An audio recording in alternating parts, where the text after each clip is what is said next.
राम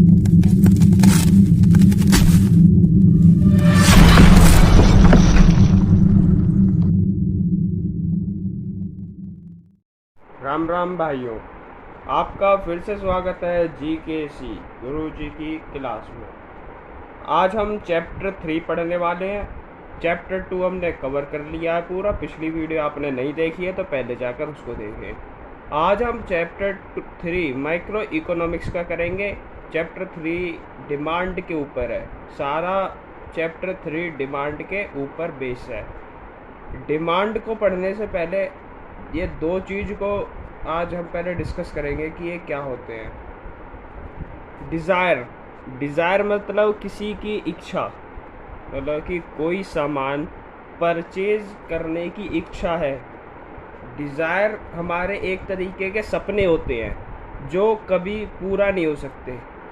जैसे कि कोई पुअर पर्सन है, उसके पास में 200 रुपये है, उसकी पॉकेट के अंदर 200 रुपये है।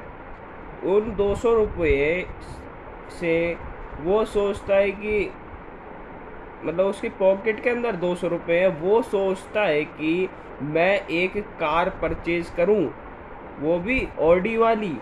क्या वो 200 रुपये के अंदर वो परचेज कर सकता है? वो मतलब उसके सपने हैं, वो कभी पूरा नहीं हो सकते 200 रुपये के अंदर।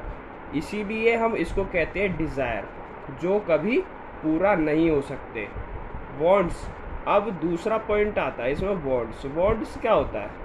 वॉन्ट्स मतलब कि जो हमारी डिजायर है वो एकदम से वॉन्ट्स के अंदर बदल जाती है। कैसे?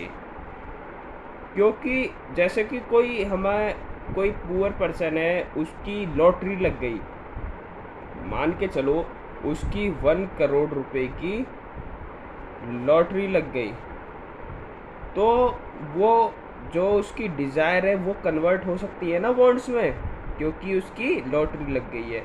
मतलब कि उसके पास में पैसे हो तो वो उसकी डिज़ायर कन्वर्ट हो सकती है वॉन्ट्स के अंदर। मेन बात ये है, उसके पास पैसे होने चाहिए उस चीज़ को परचेज करने के लिए, तो वो उस पर्टिकुलर पर्सन की वो वॉन्ट्स बन जाती है। अब उसकी लॉटरी लग गई तो वो अपनी जो उसने कार सोच रखी है, जो इसकी डिज़ायर थी, उसको परचेज कर सकता है इस कंडीशन के अंदर। अब आपको इन दोनों के डिफरेंस पता चल गया होगा कि डिज़ायर क्या होता है और वॉन्ट्स क्या होता है। अब हम यहाँ पर पढ़ेंगे कि डिमांड क्या होता है। डिमांड, इससे पहले अभी मैंने बताया आपको कि डिज़ायर और वॉन्ट्स क्या होते हैं। अब हम पढ़ेंगे कि डिमांड क्या होता है। डिमांड की पहले डेफिनेशन देख लेते। Demand is the quantity of a commodity. ये एक quantity of the commodity that consumer is willing to able to buy at each possible price during a given period of time.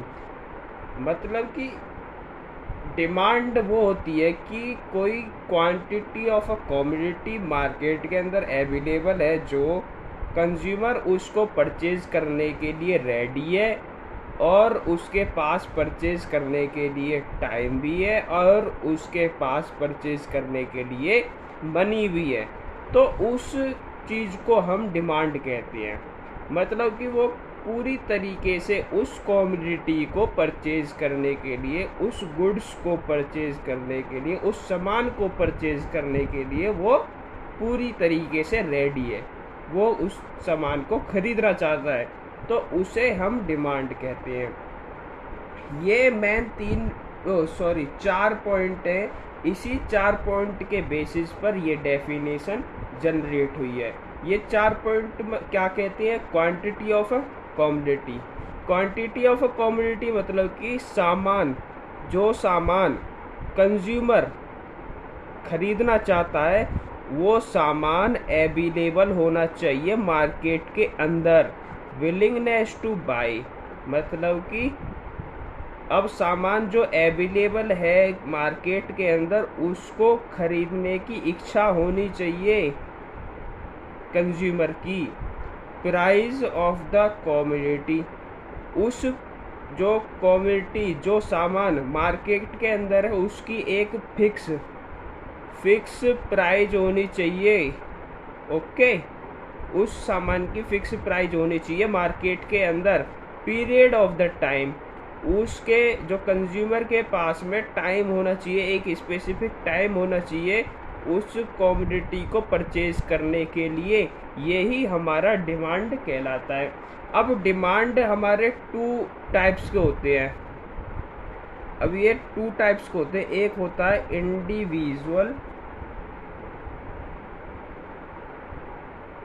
Individual demand, एक होता है market demand. अब इसके नाम से ही आप समझ रहे होंगे कि इंडिविजुअल डिमांड क्या होता है और मार्केट डिमांड क्या होता है। इंडिविजुअल मतलब कि एक पर्सन, वन पर्सन, और मार्केट मतलब कि ऑल, मतलब बहुत सारे person, number of peoples. Okay, market के अंदर जितने भी पर्सन है। इंडिविजुअल डिमांड जब कहलाएगी कि जब हमारा वन कंज्यूमर, एक कंज्यूमर के बारे में हमारे यहाँ पर बात होती है।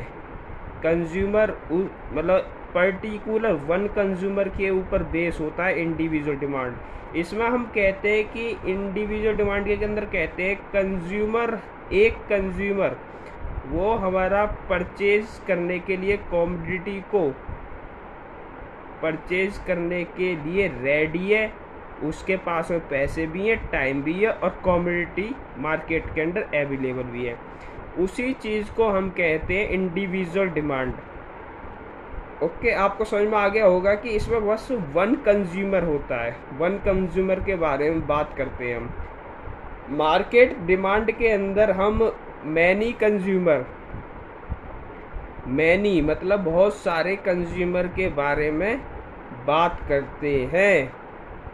इसमें हम ऑल कंज्यूमर जो मार्केट के अंदर अवेलेबल हैं उनके बारे में बात करते हैं कि भाई वो सारे कंज्यूमर उस कॉमोडिटी को परचेज करने के लिए एबल हैं या नहीं है, उनके पास में उस कॉमोडिटी को परचेज करने के लिए प्राइस है या नहीं है, उन सारे कंज्यूमरों के पास में पर्टिकुलर टाइम है उन कॉमोडिटी को परचेज करने के लिए या नहीं है। इसी चीज़ को हम मार्केट डिमांड कहते हैं। मार्केट डिमांड में आपको ध्यान रखना है कि बहुत सारे कंज्यूमर होते हैं, मैनी कंज्यूमर, और इंडिविजुअल डिमांड के अंदर ओनली सिंगल कंज्यूमर के बारे में हम बात करते हैं। अब आप इंडिविजुअल डिमांड और मार्केट डिमांड को अच्छी तरीके से समझ गए होंगे।